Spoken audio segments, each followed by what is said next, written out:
Welcome to Rap Fabulous. Fabulous. I'm Mike Fox. My co-host Jazzy couldn't be here, but we are here with the legendary Chuck D. And Chuck, I got to tell you, you're the first artist we're interviewing for this show. Really? Yeah. So I got to tell you this. Sorry you waited so long, man. I'm sorry. Here we go. No, man. I got to tell you this because I created Rap Fabulous. I left radio about 20 years ago. And last year, I thought about all the artists that are coming out. You just dropped a project we're going to talk about. Mm-hmm. I saw Nas drop projects, Snoop's dropping projects, everybody's dropping projects, right? And last year, I wanted to feel that feeling of when I used to DJ. Right. Like, we did it for free. Right. It didn't matter. Right. So I want to start off to tell you my perspective of what it felt like when I got Public Enemy #1. Oh. As a DJ, because I think I heard it. It was Mr. Magic. I think I heard it on a mixtape. Right. I'm down south. Right. Where at down south? This is North Carolina A&T. Okay. I used to do DJ parties. Okay. Yeah. And I heard the. That couldn't have gone over well. Nah. It went over well because this is what happened. I remember I was like, I got to get that. Okay. And I remember I went to the store, 12-inch. Uh-huh. And it wasn't a burgundy cover. It was the black cover. And I said, oh, this is different for Def Jam. Oh. And then when I put that thing on that turntable and it started, and then that Hank Shockley beat came in. I think I played it about 50 times in a row. 50 times in a row. But I want to say. That's something because, like also in North Carolina and also in Virginia, where a lot of HBCUs were, the radio stations in those cities, Greensboro, they weren't Charlotte. Playing. Huh? They weren't playing hip hop. No, but I was just saying Greensboro, Charlotte, Richmond, Norfolk, eventually they would play other rap. Right. And then we knew that if they were playing other rap, because I remember with BRE. Yeah. And with BRE and with Sidney Miller's magazine, they would have the little charts in there. And I was like, wow, they seem to like playing 5 or 6 rap records. WRAP in Norfolk. And so I knew that bed of area where students were going down back and forth, that we would have a chance on not on that record, but some of the other things that we was going to do. I'm going to say we played. We played it. Well, thank you. Yeah, we did it. But I'm going to do this real quick because I was trying to figure out the best way to approach you, and I said, what I'm going to do is finish this. So yes, I'm going to give you a couple of sentences that you just have to finish. Uh-oh. It's broken down in three. You asking sections. the man with brain fog? Yeah. You'll be good. So let's get it started. Early years. Before the name Chuck D, I was just a kid from Long Island that drew a lot and was an illustrator. Drew a lot of sports figures. And wanted to be a sportscaster, but also knew how to MC. In the dorm at Adelphi University, the first time I realized hip-hop could actually be something that one of these girls that's staying here would like. Because I didn't stay on the dorms. I commuted. But I was up there all the time, right? So. Okay. The most important lesson. You know what they would say, Mike? I'm sorry. We already from Brooklyn. Why are you bringing that hip hop stuff over here? Okay. All right.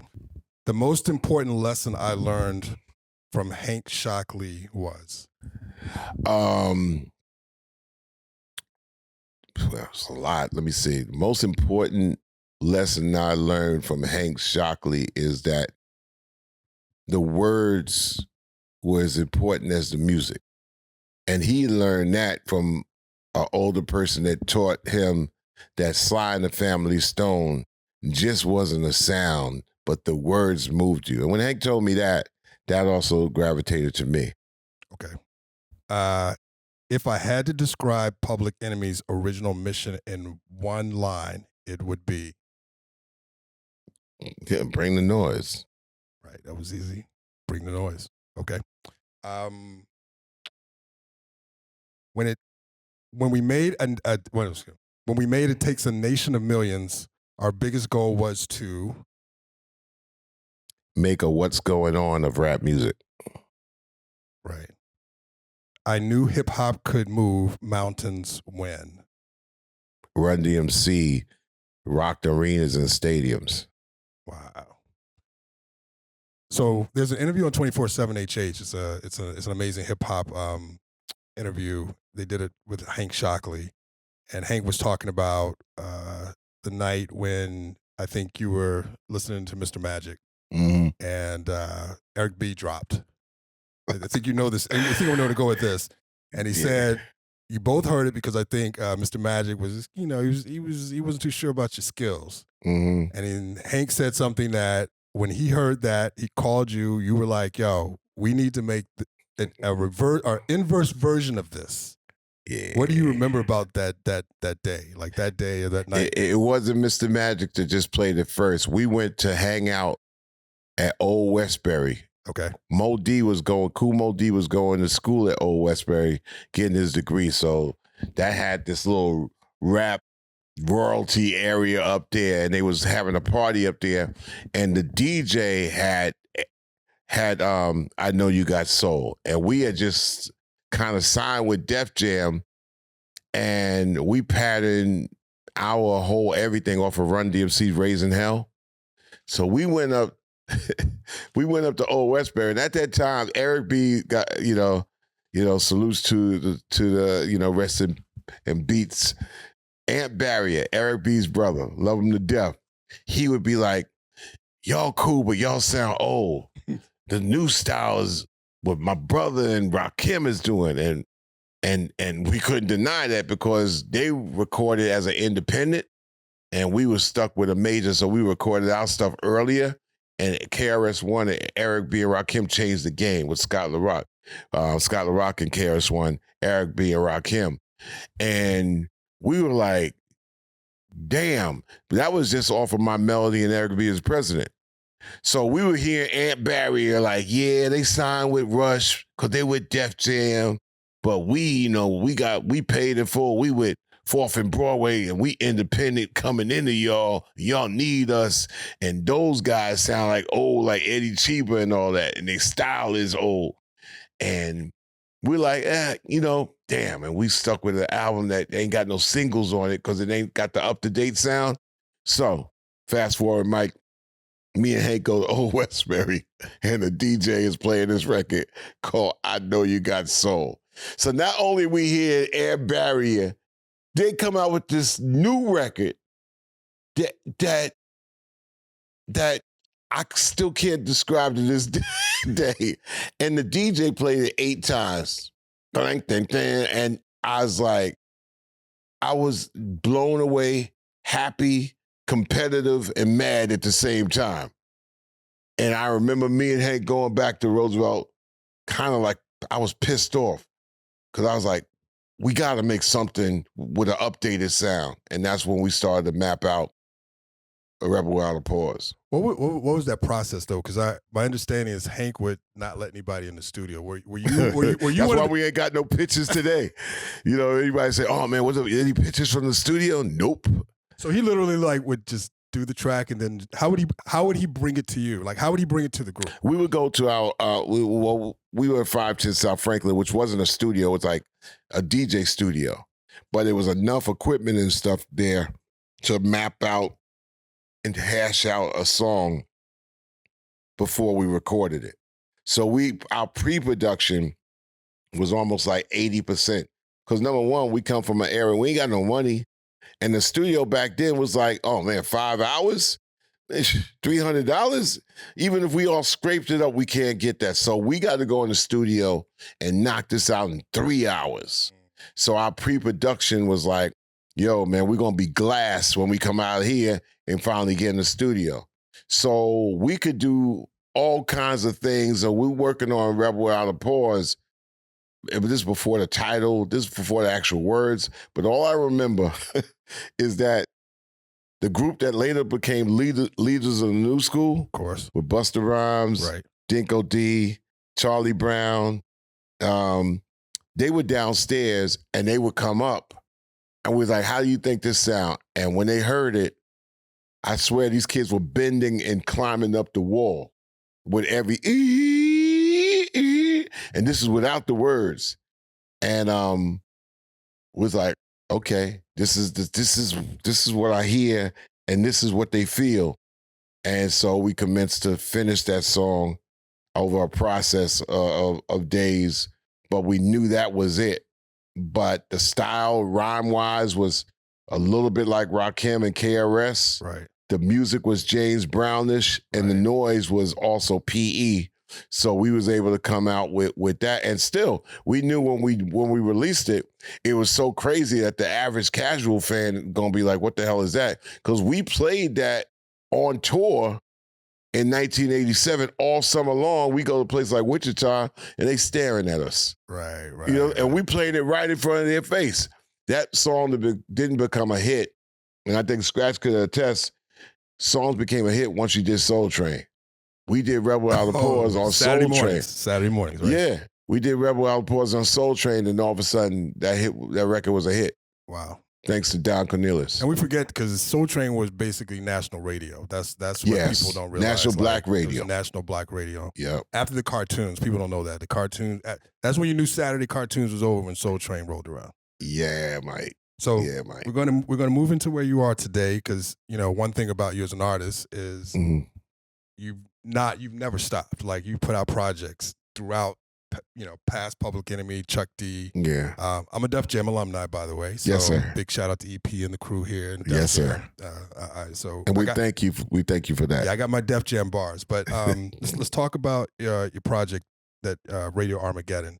Well, it's the MC DJ component of Public Enemy. It's not like Public Enemy Records, but it pays homage and introduction. It's produced by C-Doc.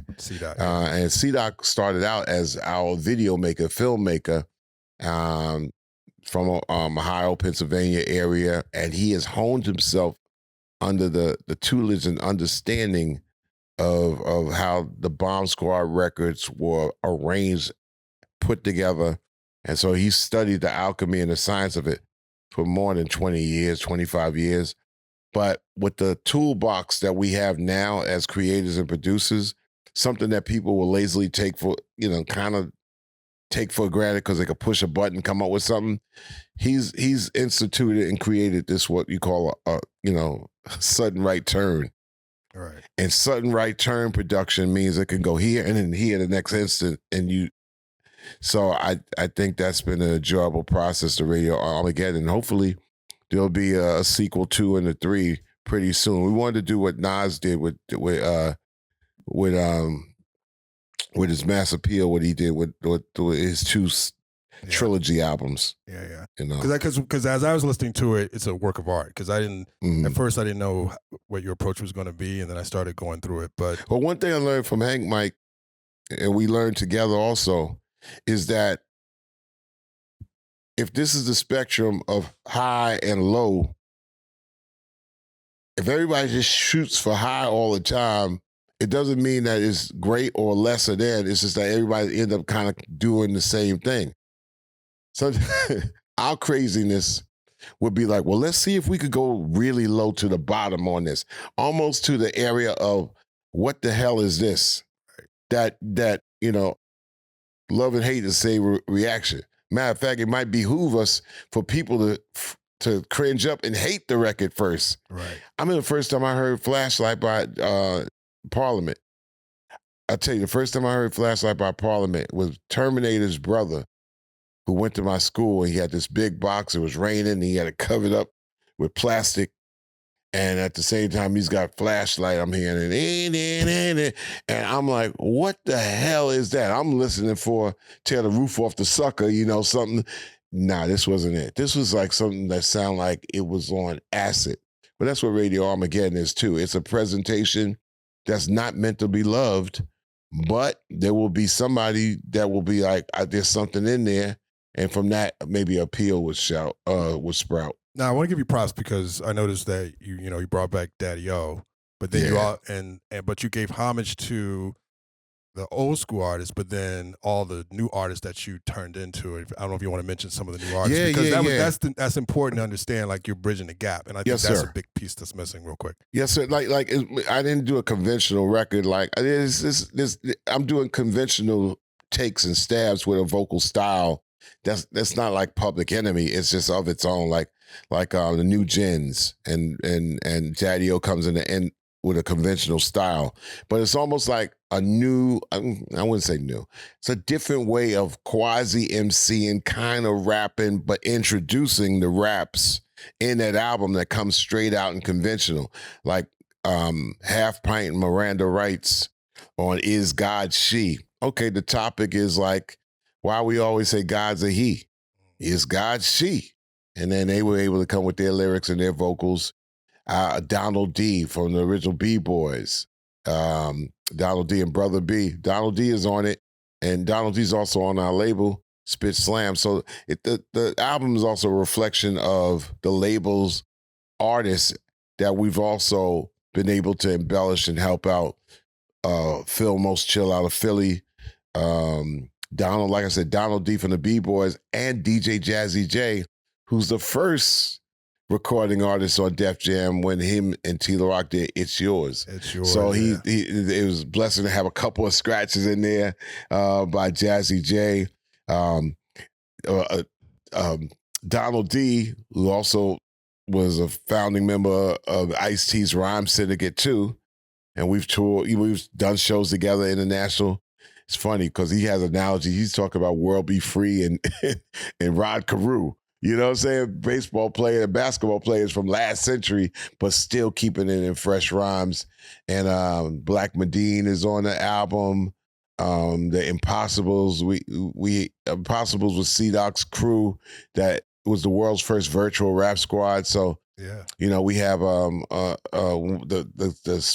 the MC after me on that he's been deceased. He's passed on 3 years ago, but he helped make that record. And he was a great guy, Marcus J. He's an inspiration for it. And he's no longer here, but he's there in infamy on that record. So it's really a C-Doc masterpiece because it's what I've heard in my head all this time. He made it come to fruition, which is, how do you able to take the craziness in Chuck's head and make it actually mean and do something? Nah, man, I think it's an amazing project. And like I said, I know I got to wrap it up. But yes, sir. More than honored. Like I said, Rap Fabulous was built for artists like you, producers, the turntablers. We forget about the engineers. Yes, we forget about security. We forget about everybody that's part of this culture. All those contributions, I think rap has been negligent on. And this is one of the reasons why I came into the Def Jam via,